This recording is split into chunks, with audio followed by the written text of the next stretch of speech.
শখের খামার YouTube channel থেকে আপনাকে স্বাগতম। আজকে আপনাদেরকে দেখাবো আমাদের যে মাদারগুলো ডিম বাচ্চা করছে এগুলো কিভাবে আমরা এখান থেকে সংগ্রহ করি। সংগ্রহ করতে হলে কিন্তু ছোট একটা বাটি লাগবে আর বুশি লাগবে। তারপর এক একটা করে মাদার এই খালি পাত্রের ভিতরে রাখতে হবে। খালি পাত্রের ভিতরে রেখে কিন্তু এখানে বুশি দিয়ে দিতে হবে। বুশি দেওয়ার পর এখানে কিন্তু তারা 10 দিন পর আবার ডিম বাচ্চা করবে। তারপর যেভাবে দেখা যাচ্ছে সেম ভাবে কিন্তু আবার ডিম বাচ্চা আলাদা করতে হবে। যারা এসব বিষয়ে আরো আপডেট জানতে চান তারা চ্যানেল সাবস্ক্রাইব করে পাশে থাকতে পারেন।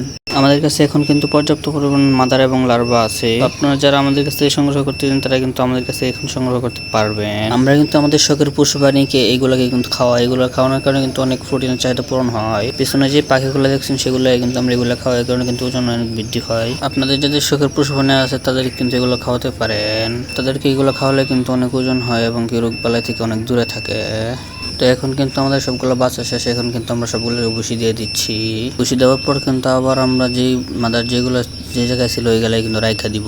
আমার পিছনে কিন্তু অনেকগুলো লার্ভা এবং মাদার এবং পিউপা এবং কি লার্ভার মাদার থেকে যে বাচ্চাগুলো নামে সেগুলো কিন্তু আছে। আপনারা সবাই দেখতেই পাচ্ছেন। আপনারা যারা বাণিজ্যিকভাবে করতে চান তারাও কিন্তু আমাদের কাছ থেকে নিতে পারেন এবং যারা রিসেলার হয়ে সেল করবেন তারাও কিন্তু আমাদের কাছ থেকে নিতে পারেন অনেক কম দামে। এবং যারা পাইকারি দরে আমাদের কাছ থেকে নিতে চান কিন্তু ওইটাও নিতে পারবেন। এক কথায় যারা আমাদের কাছ থেকে অনেকগুলো নেবেন তারা কিন্তু আমাদের কাছ থেকে অনেক ডিসকাউন্ট পাবেন। তো আপনারা যারা এখনই অর্ডার করবেন তারা আমাদের ডিসক্রিপশনে দেওয়া নম্বরে যোগাযোগ করতে পারবেন। তো আপনারা যারা এইসব ভিডিও আপডেট জানতে চান এবং অনেক পশু পাখির আপডেট জানতে চান তারা চ্যানেলটি সাবস্ক্রাইব করে পাশে থাকতে পারেন। তো আজকের ভিডিও পর্যন্ত, নেক্সট কোনো ভিডিওতে আবার দেখা হবে। আল্লাহ হাফেজ।